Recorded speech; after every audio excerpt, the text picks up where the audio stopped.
Hello दोस्तों, स्वागत है आप सभी का तेजस एकेडमी के इस यूट्यूब चैनल पे। दोस्तों, जैसा कि आप सब जानते हैं कि इस चैनल पे हम लोग NTA UGC NET JRF and PhD admission test से रिलेटेड जो भी महत्वपूर्ण कंटेंट है उस सब की वीडियोस आप तक पहुंचाए जाते हैं और उस कंटेंट से संबंधित जो प्रश्न जो कि एग्जाम पॉइंट ऑफ व्यू से बहुत ही महत्वपूर्ण है और लॉजिकली है, लेंदी थोड़े से क्वेश्चन, जैसा कि आज अभी एनटीए का पैटर्न चल रहा है, उस एनटीए के पैटर्न पर बेस आपको एमसीक्यू भी प्रोवाइड किए जाते हैं। एज पीडीएफ के माध्यम से आपको एमसीक्यू प्रोवाइड किए जाते हैं, जो कि आप हमारे टेलीग्राम चैनल पर जा करके वहाँ से डाउनलोड कर सकते हैं। टेलीग्राम चैनल का लिंक इस वीडियो के डिस्क्रिप्शन में दिया रहेगा, आप वहाँ से जा करके उस पीडीएफ को डाउनलोड करके उस क्वेश्चन को कर सकते हैं। साथ ही साथ उस क्वेश्चंस के एक्सप्लेनेशन जो वीडियो है वो भी प्रोवाइड किए जाते हैं, जहां पर उस क्वेश्चंस का आपको आंसर बताया जाता है, साथ ही उस क्वेश्चंस को एक्सप्लेन करके आपके सामने रखा जाता है।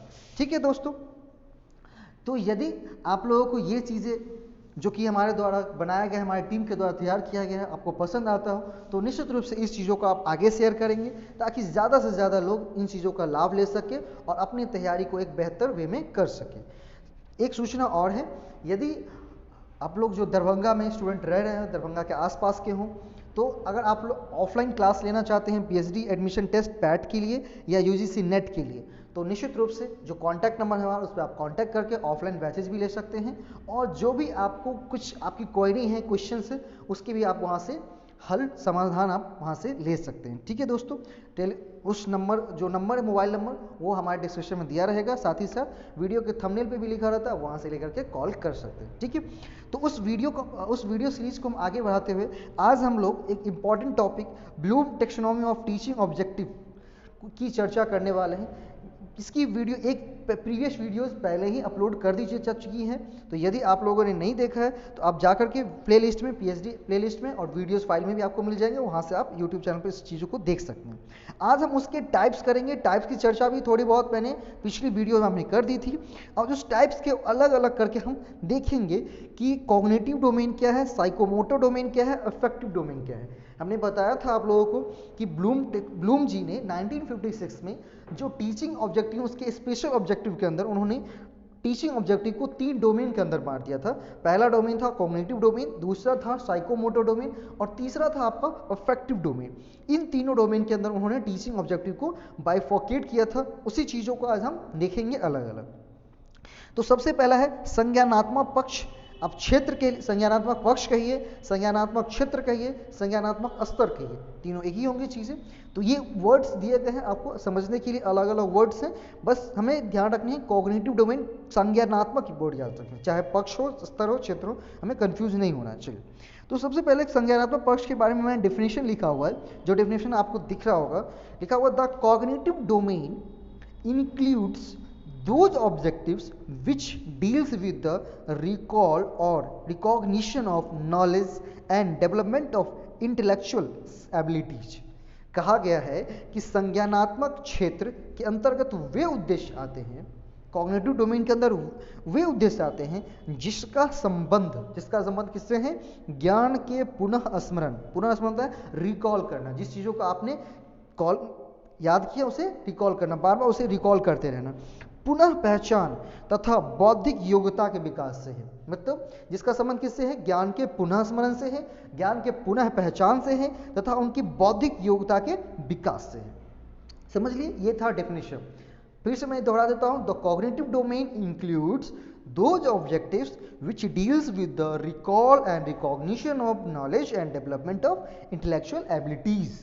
हिंदी में फिर से, संज्ञानात्मक क्षेत्र के अंतर्गत वे उद्देश्य आते हैं जिसका संबंध किससे है भाई, तो पुनः स्मरण, ज्ञान के पुनः स्मरण से, ज्ञान के पुनः पहचान से तथा छात्रों के बौद्धिक योग्यता के विकास से तथा लोगों के बौद्धिक योग्यता के विकास से। ये है कॉग्निटिव डोमेन के अंदर जो ऑब्जेक्टिव्स हैं वो चीज़ें, उसकी डेफिनेशन से। अब है संज्ञानात्मक पक्ष को 6 उपवर्गों में बांटा गया है। पहले तो ब्लूम टेक्सोनॉमी जी ने टीचिंग ऑब्जेक्टिव को 3 डोमेन के अंदर बांटा, और उस 3 डोमेन में जो पहला डोमेन था कॉग्निटिव डोमेन, उसको भी 6 छोटे छोटे भागों में बांटा गया, उपवर्गों में बांटा गया है। तो हम उस 6 उपवर्ग को देखेंगे, और ध्यान रखिएगा ये उपवर्ग जिस सीक्वेंस में लिखे हुए हैं उसी सीक्वेंस में फॉलो किए जाएंगे। जिस सीक्वेंस में लिख कर दिए गए हैं 1 2 करके, उसी सीक्वेंस में आपको याद भी रखना है, ठीक है। क्योंकि यदि आपसे पूछा जाए एग्जाम में कि इसको सही क्रम में व्यवस्थित करें तो सही क्रम आपको पता होनी चाहिए, ठीक है।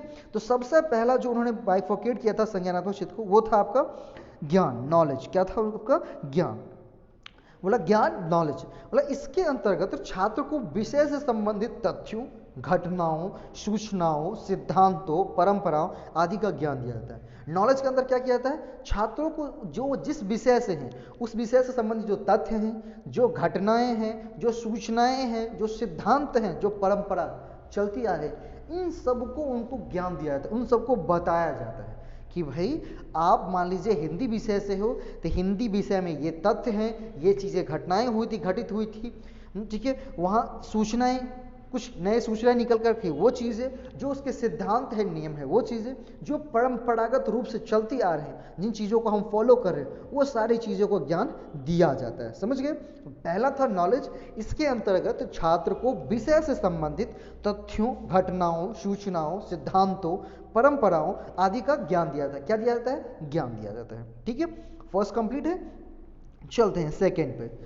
सेकेंड है जी आपका बोध, मतलब नॉलेज के बाद कॉम्प्रिहेंशन, बोध। देखिए इस बोला इसके अंतर्गत पढ़ी हुई विषय वस्तु की अपने शब्दों में व्याख्या करना, उल्लेख करना, अनुवाद करना, अंतर करना, वर्गीकरण करना, तुलना करना, पुष्टि करना, विवेचन करना आदि क्रियाएं आती है। मतलब कॉम्प्रिहेंशन के अंदर क्या आती है? तो इसके अंतर्गत जो चीज़ें आपने पढ़ी हुई है, तो जो चीज़ें पढ़ी, जैसे आपने वो ज्ञान मिल गया कि भाई इस विषय से संबंधित क्या तथ्य हैं, क्या सूचनाएं हैं, क्या घटनाएं हैं, तो वो चीज़ें हमने पढ़ ली है। तो पढ़ी हुई विषय वस्तु की अपने शब्दों में व्याख्या करना, उससे छात्र को इस तरह से हो, उस तरह से पढ़ाया जाए, बोध के अंदर ये चीज़ें आए कि वो उसे अपने शब्दों में व्यक्त कर सके, उल्लेख कर सके, अंतर कर सके, वर्गीकरण कर सके, उसके उदाहरण दे सके, तुलना कर सके। ये सारी क्रियाएं बोध के अंतर्गत आती है, कॉम्प्रिहेंशन के अंतर्गत आती है, ठीक है। तो संज्ञानात्मक के दो, पहला हो गया नॉलेज, दूसरी होंगी कॉम्प्रिहेंशन। इसके अंतर्गत पढ़ी हुई विषय वस्तु की अपने शब्दों में व्याख्या करना, उल्लेख करना, अनुवाद करना, अंतर करना, वर्गीकरण करना, तुलना करना, ये सारी क्रियाएं कहाँ आती हैं? बोध में। तो मैंने नॉलेज लिया, फिर उसे समझ लिया, बोध कर लिया, अपने अंदर में कॉम्प्रिहेंड कर लिया। अब जो चीज़ें आपने समझी उसके बाद आती हैं, तीसरी जो आती है वो है आपका प्रयोग। वो क्या है आपका जी? प्रयोग। बोले इसके अंतर्गत सीखे गए ज्ञान को, एप्लीकेशन जिसे कहते हैं, आप कहते हैं एप्लीकेशन, इसके अंतर्गत सीखे गए ज्ञान को नवीन परिस्थिति में प्रयोग करना। नवीन परिस्थिति मतलब नए परिस्थिति, कुछ ऐसी परिस्थितियां उसमें प्रयोग करना, व्यवहारिक रूप से लागू करना तथा तथ्यों में संबंध स्थापित करना आदि शामिल होता है। बोला एप्लीकेशन के अंतर्गत क्या है? तो जो चीज़ें आपने पहले नॉलेज लिया, फिर उसको सीख लिया, वो समझ में आ गई, उसके बाद उन चीज़ों को नए परिस्थितियों में प्रयोग करना, ठीक है, उसे व्यवहारिक रूप से लागू करना, तथ्यों में संबंध स्थापित करना आदि चीजें कहाँ शामिल होती हैं? प्रयोग के अंदर शामिल होती है। कहाँ शामिल होती हैं? प्रयोग के अंदर शामिल होती है, ठीक है जी। चलिए करेक्ट, आगे बढ़ते हैं। तो पहला नॉलेज, दूसरी कॉम्प्रिहेंशन, तीसरी एप्लीकेशन। पहले ज्ञान लिया, फिर उसे समझा, फिर उसे प्रयोग करना, लागू करना। तो जैसे ही ज्ञान समझेंगे, प्रयोग करेंगे, लागू करेंगे, तो क्या चीजें आएंगी निकल के उसके आगे? तो उसके आगे आएंगी विश्लेषण। क्या आएंगी? विश्लेषण। बोला इसके अंतर्गत सिद्धांतों को समझाने पर बल दिया जाता है, जिसमें विषय वस्तु को विभक्त करना, अलग अलग भागों में बांटकर संबंध बताना आदि शामिल होता है। मतलब जैसे आपने कुछ चीज़ों को नॉलेज लिया, फिर उसे समझा, उसे प्रयोग किया, तो वहां से क्या चीजें निकल कर आएंगी? तो वो क्या करेगा? जो सिद्धांत है उसको समझाने में बल देगा, चीजें वहां से आपको बल मिलेगी ताकि हम उस सिद्धांत को जान सकें कि क्या सिद्धांत थी। तो सिद्धांत को कैसे जानेंगे? तो जिस विषय वस्तु को अभी तक आपने नॉलेज, विषय वस्तु के बारे में नॉलेज लिया, ठीक है, उसे समझा, उसे प्रयोग किया, उस विषय वस्तु को थोड़े छोटे छोटे भागों में विभक्त करना, छोटे छोटे पार्टों में बांटना, और बांट करके उन दोनों के बीच क्या दिखाना? संबंध बताना। उन दोनों के बीच क्या करना?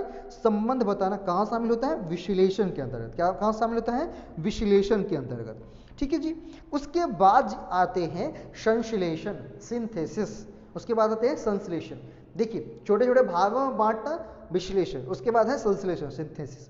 इसके अंतर्गत सृजनात्मक व्यवहार पर बल दिया जाता है, जिसमें निष्कर्ष निकालना, सामान्यीकरण करना तथा विचारों एवं भावों को नया रूप देना शामिल होता है। बोला इसके अंतर्गत क्या होती है, संश्लेषण के अंतर्गत क्या होती है, तो सृजनात्मक व्यवहार पे बल दिया जाता है। किस पे बल दिया जाता है, सृजनात्मक व्यवहार। क्या सृजनात्मक व्यवहार, मतलब जो चीज़ों को आपने सीखा, समझा, प्रयोग किया, फिर उसे एनालिसिस किया अलग अलग भागों में बांट करके, उन चीज़ों से कुछ नई चीज़ें बनाना, कुछ नई चीज़ें निकालना, जैसे निष्कर्ष निकालना आपका, ठीक है, उसे सामान्यीकरण करना। सामान्यीकरण का मतलब होता है जो चीज़ें आपने सिद्धांत बनाए उसे सामान्य लोगों पर लगाना, लागू करना चीज़ें, या वो सामान्य लोगों पर भी, सामान्य परिस्थितियों में भी काम करती हूँ, ये चीज़ें देखना, ठीक है। और जिससे क्या होगा, आप विचारों एवं भावों को नया रूप देंगे। और उसके लास्ट में आता है मूल्यांकन, लास्ट वाले पार्ट है मूल्यांकन, इवैल्यूएशन। बोला इसके अंतर्गत सीखे गए नियमों, सिद्धांतों तथा तथ्यों की आलोचनात्मक व्याख्या की जाती है। मूल्यांकन में क्या होता है, इसके अंदर जो सीखे गए नियम हैं, सिद्धांत हैं, तथ्य हैं, उसकी आलोचनात्मक व्याख्या। आलोचनात्मक मतलब क्या, इसकी आलोचना करेंगे। आलोचनात्मक मतलब, आलोचनात्मक व्याख्या मतलब होता है चीज़ें कि इसके प्रॉस और कॉन्स को देखेंगे, कि जिन चीज़ों को मैंने सीखा, जिसको मैंने समझा, जिस चीज़ों को मैंने प्रयोग किया, वहाँ से जो एनालिसिस, सिंथेसिस निकल के आई, ये चीज़ें हमारे लिए कितने बेनिफिशियल हैं, या क्या चीज़ें इसमें अच्छी थी, क्या चीज़ें बुरी थी। ये बुरी मतलब क्या चीज़ में कमी थी, क्या चीज़ें इसमें लाभदायक था हमारे लिए, तो उसको हम बोलेंगे इवैल्यूएशन। उसको क्या बोलेंगे हम, इवैल्यूएशन। तो ये थे जी आपके संज्ञानात्मक डोमेन, सॉरी संज्ञानात्मक पक्ष, कोग्निटिव डोमेन के 6 उपवर्ग। इसको ऐसे याद रखना, नॉलेज, पहले नॉलेज दो उसको, फिर उसे समझाओ, फिर उससे प्रयोग करवाओ, व्यवहारिक रूप से लागू करवाओ। व्यवहारिक रूप से लागू करने के बाद वहाँ पर क्या होंगी, एनालिसिस होंगी। एनालिसिस के बाद क्या होगा, सृजनात्मक, सिंथेसिस, और लास्ट में इवैल्यूएशन। वो क्या करेंगे, इवैल्यूएट कर पाएंगे that's a correct thing for me और नॉट। ये था जी आपका संज्ञानात्मक पक्ष से सारे एक्सप्लेनेशन वीडियोस। ठीक है दोस्तों, थैंक यू सो मच आप सबों को हमारे